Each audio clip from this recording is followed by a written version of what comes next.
In this concept, we're going to talk about imaginary numbers. A pure imaginary number is a number that can be written as the product of a real number and the square root of -1. So here are some examples. If x is a real number, then x square root of -1, or x times square root of -1, is a pure imaginary number. Square root of -8 can be factored out as square root of 8 times square root of -1, which is, so 8 is essentially 4 times 2, so it's the square root of 4 times the square root of 2 times the square root of -1, which is 2 square root of 2 times the square root of -1. Okay, so square root of -8 is also a pure imaginary number. The imaginary unit I, or the square root of -1. Okay, so the symbol I is used to represent the square root of -1. The imaginary number I is called the imaginary unit. How do we get I? Again, examples. So the square root of -16 is the same as saying the square root of 16 times -1, right? And then again, from the properties of radicals, multiplication property of radicals, we can separate this to two radicals. So square root of 16 times the square root of -1. Okay? Which gives us 4, just like we have here. And the square root of -1, just like we have here. Which gives us 4i. Okay? The square root of -x squared, again, can be separated in the same way into the square root of x squared times the square root of -1, which gives us xi. Powers of I. So I to the first power, just I, is the square root of -1, right? I squared is the square root of -1 times the square root of -1, which is equal to -1. Okay? Notice that with this, you can't say, you can't say that this is equal to, -1 times -1, right? Which is the product property of radicals. And then inside say, well, -1 times -1 is just 1 under the square root, which is 1, right? No, this is incorrect. Okay? You cannot go from here to here or here. Okay? This is the definition of the imaginary unit, I. Okay? And we'll look at this again very soon, but I wanted to make it perfectly clear from this point on. So I to the first is I, which is the square root of -1. I squared is I times I, which is square root of -1 times square root of -1, which is -1. I cubed is I squared I, but I squared is -1, so I cubed is -1 times I, which is -I. So I cubed is -I. I to the fourth is I squared squared, which is -1 squared, which is 1. Okay? And similarly for I to the fifth, I to the sixth, seventh, eighth, etc., etc. And you'll see that there's a repeating pattern, right? So the first 4 powers of I are all different. So I to the first is I squared is -1, I to the third is -I to the fourth is 1.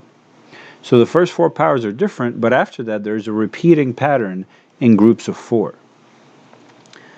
And this pattern is captured in these formulas, if you want to call them formulas, or expressions, right, for evaluating the I to whatever power you have. And the expressions are these. So I to the 4n is equal to 1. Okay, so I to the 4 times any number, so any factor of 4 or any multiple of 4, raised as a power of I, gives you 1 in the end. Okay, I to, if n is 1, so I is I to the 4th. If n is 2, that's I to the 8th. N is 3, that's I to the 12th, etc., etc. All these expressions give you 1. I to the 4n plus 1 is I. Okay, so if you can rewrite the exponent into a form 4n plus 1, okay, then you'll get I. I to the 4n plus 2 is negative 1. I to the 4n plus 3 is negative I. Let's look at some examples of this. So I to the 20th, I'm going to keep these expressions open so you can see them. You can see how they're utilized in the examples. So I to the 20th, evaluate. Well, 20 is 4 times 5, right? Remember, we always want to start by getting the 4n, right? And then see what's remaining, whether it's nothing or adding 1 or adding 2 or adding 3 to the power, etc., etc. So 20 is just 4 times 5, so it has this form, right? It has the form I to the 4n, right? Which gives us 1. Okay. I to the 25th, again, we want to get the nearest number from 25 that is divisible by 4 to give a whole number, that is. So 25 divided by 4 is going to give you, a number with a decimal, right? But 24 divided by 4 is 6, right? So 4n, in this case, n is 6. So, but 4 times 6 is 24 plus 1, right? Which is still 25. So this is still the same power, but we wrote it in this form, right? So this has this form. So this form is going to give us I. Okay. Next example, I to the 102 exponent. So again, the nearest number divisible by 4 from 102 is 100, right? So 100 divided by 4 is 25. So n here is 25. 4 times 25 is 100. But then it's 102 that we have, so then it's plus 2. So now we have this form, right? I to the 4n plus 2. And that evaluates to negative 1. Remember, this pattern is repeatable, okay? All we're doing is we're rewriting the exponent into one of these repeatable forms so we can determine, so we can actually evaluate, what the expression is, right? So I to the 102 power is equal to negative 1. I to the 403rd power. Again, do not get intimidated from the large number. Just use these expressions up here to figure out what to evaluate this this term. So the nearest number divisible by 4 from 403 is 400. So 400 divided by 4 is 100. So n is 100. So I to the 4n, but then we still have 3 left from 400, right? So it's 400 plus 3, giving us 403. But that means that it has this form, right? Which evaluates to minus I. Okay? Now here's an important note to keep in mind. Do not apply the rule square root of a times square root of b is equal to the square root of ab, right, which is the product property of radicals. And mainly the reason is that if you did this with I squared, for example, right, again, which is the square root of minus 1 times the square root of minus 1, right, you could be tempted to say that, okay, well, this can be rewritten as minus 1 times minus 1, right, under the radical. But minus 1 times minus 1 is just, equal to 1. So I can rewrite this as square root of 1, which is 1. No, this is incorrect for the second time. Okay, this is incorrect. Going from here to here is not allowed. Okay? Do not apply this rule. Again, in the product property of radicals, these conditions are placed, right? Both numbers have to be greater than or equal to 0. So this property does not hold for negative numbers. Okay? If A or B are if A and B are less than 0, then this does not hold. Okay? Addition and subtraction of imaginary numbers.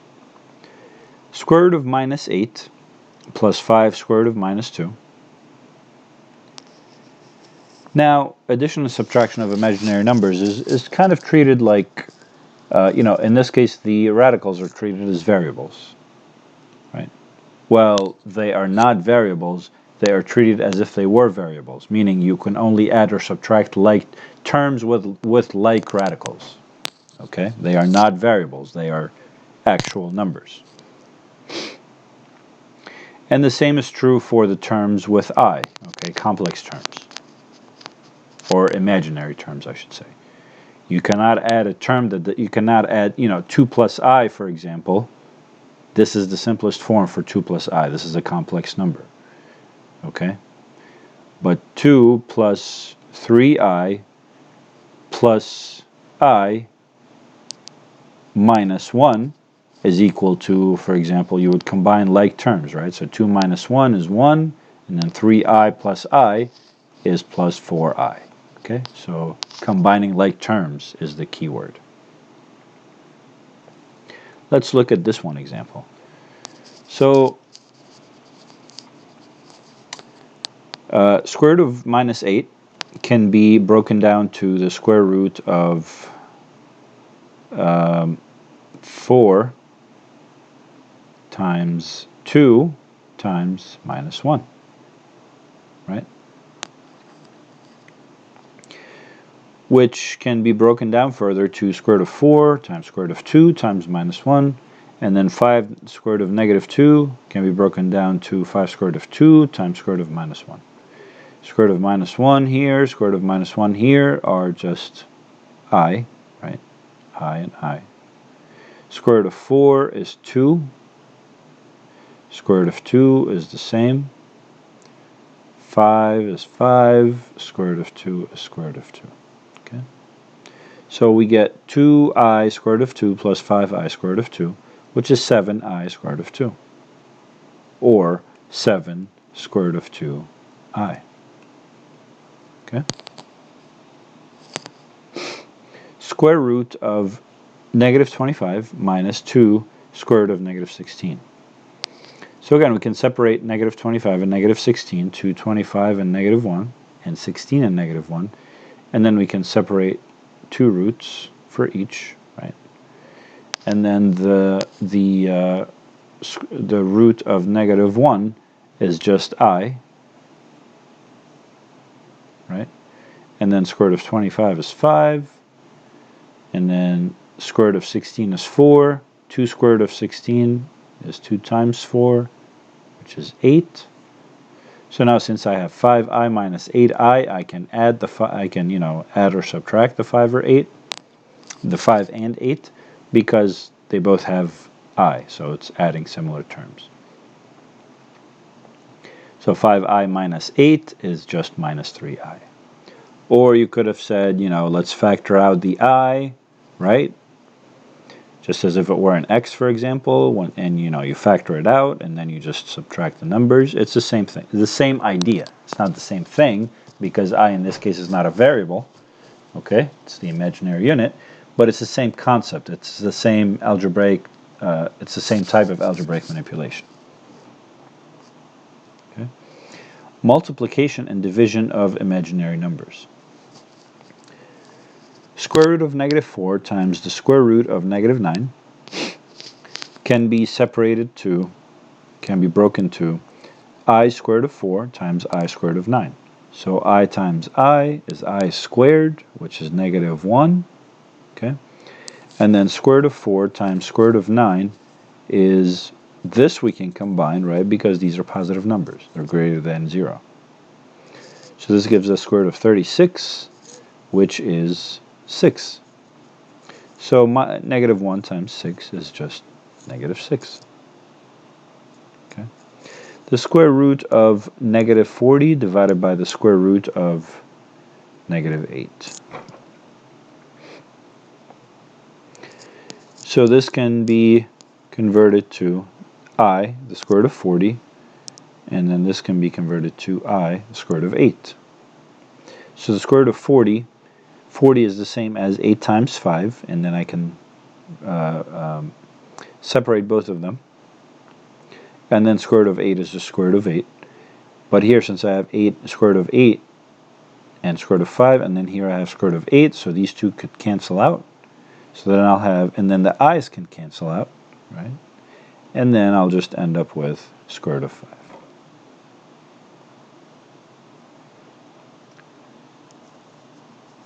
Expressions that are written in the way such as 3 plus 2i, for example, are called complex numbers. Okay? A complex number is any number that can be written in the form a plus bi, where a and b are real numbers and I is the imaginary unit. Okay, so this is a complex number. So a complex number has a real part, which is the number or the term that does not have the I, does not have the imaginary unit. This is the real part or the real term. And it has the imaginary part or the imaginary term, which is the term that does have the I, the imaginary unit. Okay? Two complex numbers are equal if and only if their real parts are equal and their imaginary parts are equal. Okay, so you have to show that a plus bi, you have to show that the other number is also a plus bi. It has to be exactly equal. Okay, so for example, 3 plus 2i, and then 6 over 2 plus 8 over 4i. Well, they look a little different, but again, evaluating this ratio, you get 3, and evaluating this ratio, you get 2. So this is really also 3 plus 2i. So these two are equal. Okay?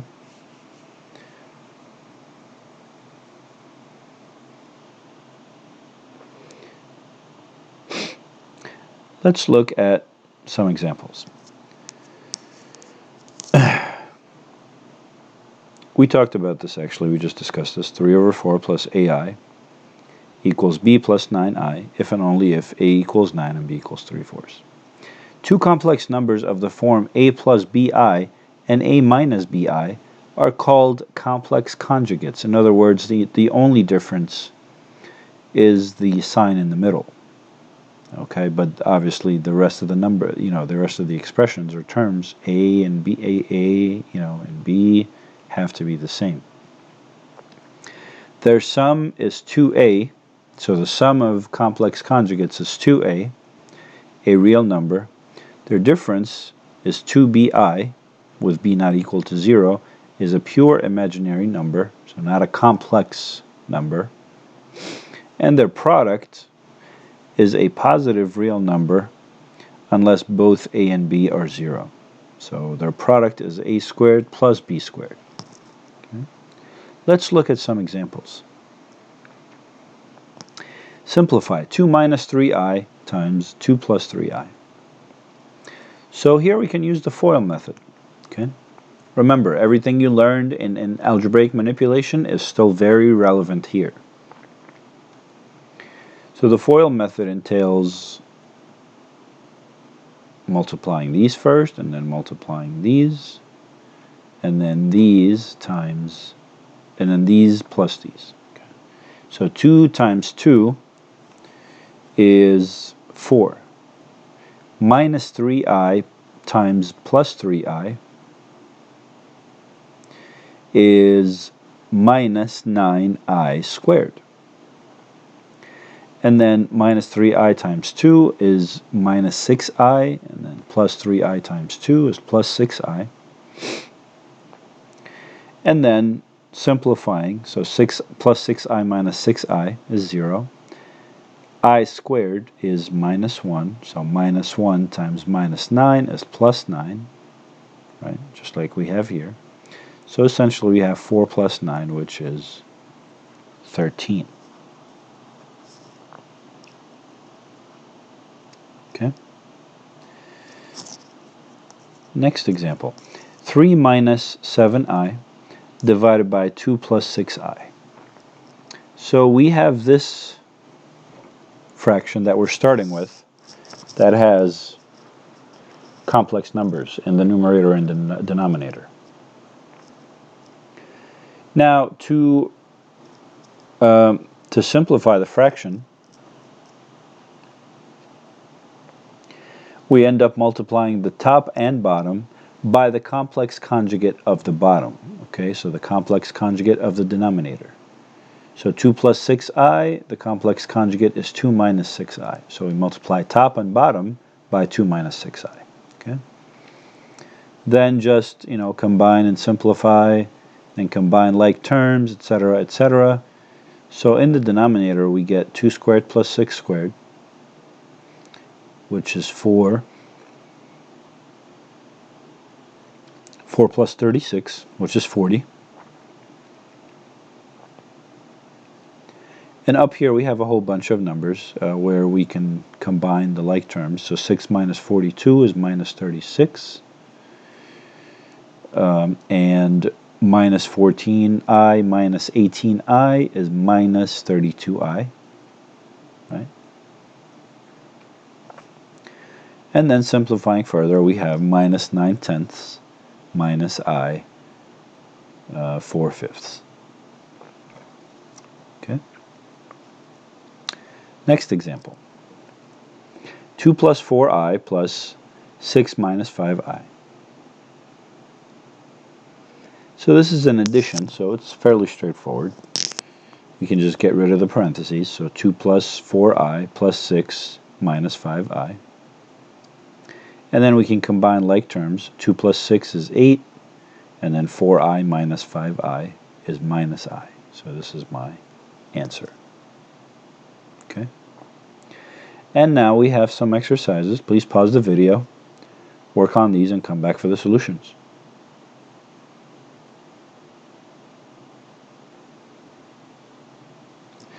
Okay. In our first exercise, we have 5 plus 2i times 5 minus 2i, which is multiplying by the complex conjugate.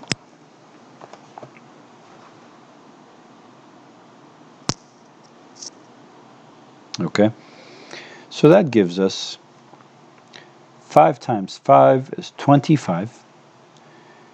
2i times negative 2i is minus 4i squared. Okay, and then we have 2i times 5 is 10i, and then minus 2i times 5 is 10i. So we don't have anything else here. So that gives us 25 times, so I squared is negative 1. Negative 1 times negative 4 is plus 4. Okay, so this is equal to 29. Okay. Second exercise, 2 minus 7i divided by 5 plus 3i. So again, multiply top on bottom by the complex conjugate of the bottom, okay, of the denominator. This is I. Okay. And this gives us 10 plus 21i squared minus 35i minus 6i divided by 5 squared plus 3 squared. Okay? Which is equal to, again, combining like terms, we get negative 11 minus 41i divided by 34, which is equal to negative 11 over 34 minus 41 over 34i.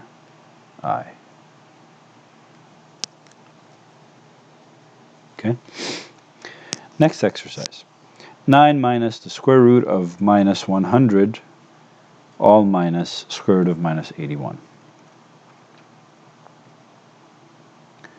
So we can write all of these, again, in terms of I, right? We can evaluate these square roots in terms of I. So we'll have 9 minus, so the square root of minus 100 is just 10i, right? Square root of 100 is 10. The square root of minus 100 is 10i. And then minus, square root of minus 81 is 9i, okay? Which, combining like terms, ends up giving us 9, and then minus 10i minus 9i is minus 19i. Okay.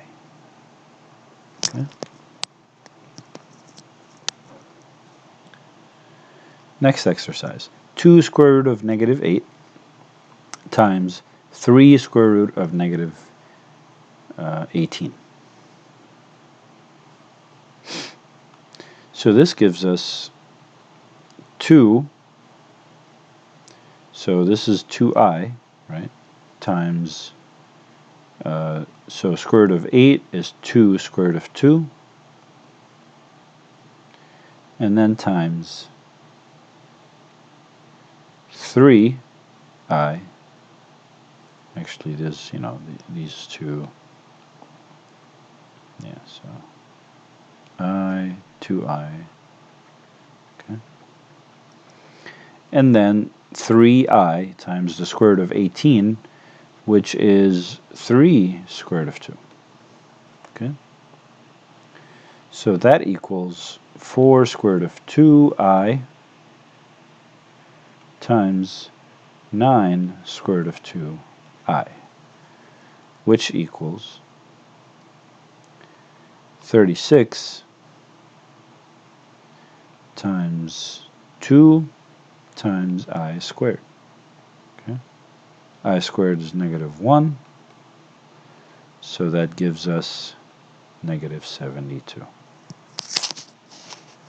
Okay, so we basically did 4 times 9 is 36, square root of 2 times square root of 2 is 2, and then I times I is just I squared.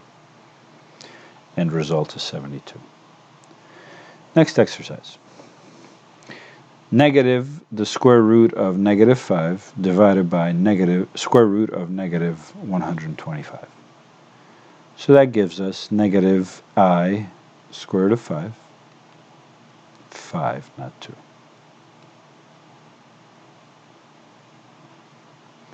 And then I square root of 25 times 5, right? That's 125. So that gives us, but before going further, actually, we can cancel out the i's, right? So negative square root of 5 divided by, so square root of 25 is 5, square root of 5. Square root of 5's cancel, so we get negative 1/5. Last exercise, we have I to the 11th plus I to the 22nd minus I to the 70th minus I to the 401st power. So all we need to do is just end up rewriting these in terms of the formulas that we had, right, for evaluating I to whatever exponent. So I to the 11th, we need something that's divisible by 4. What's the closest number to 11 that's divisible by 4? to give you a whole number answer, well, that would be 8. Okay, so then 8 is 4 times 2, right? So 4 times 2 is 8, and then we have 3 left to get to 11, so it's 4 times 2 plus 3. First term is 4 times 2 plus 3. Okay? Plus. I'm basically showing you the process, the questions you need to ask yourself to convert these exponents to the formulas that were given earlier. Okay? So the questions you need to ask yourself go something like this. So here I have 22 in the exponent. What is the nearest, what is the number, the closest number that is divisible by 4, that is closest from 22, right? Which when divided by 4 gives you a whole number answer. So 22 divided by 4 is, decimal or fraction. 21 divided by 4, same thing. 20 divided by 4 is 5. So it's 4 times 5. So that gives us 20. But we need to get to 22, so we need to add 2. Okay? So this term is of this form. Plus. Minus. So minus I to the 70th. Again, what is the closest number that is divisible by 4? Closest from 70, right? So I to the 4 times 17. Okay? So 4 times 17 is 68. But to get to 70, we'll have 2 left, so it's plus 2. And then minus 401. Again, closest number divisible by 4 from 401 is 400. So 400 divided by 4 is 100. So 4 times 100 is 400, but then to get to 401, we add 1. Okay? So that gives us, so this form evaluates to minus I. Okay? This form evaluates to, so this is plus minus 1. Right? So first we have minus I, and then we have minus 1, and then we have minus this form, the plus 2, evaluates to minus 1 also. And then this last form, the plus 1, evaluates to I. Okay. So here we just need to combine like terms. So minus 1 minus negative 1, which is plus 1. So negative 1 plus 1 is just 0. So both of these go away. Okay. Then we'll have minus I, or negative I minus I, which is just negative 2I. And that's the final answer. Okay, hopefully this was clear. This is it for this concept. See you in the next video.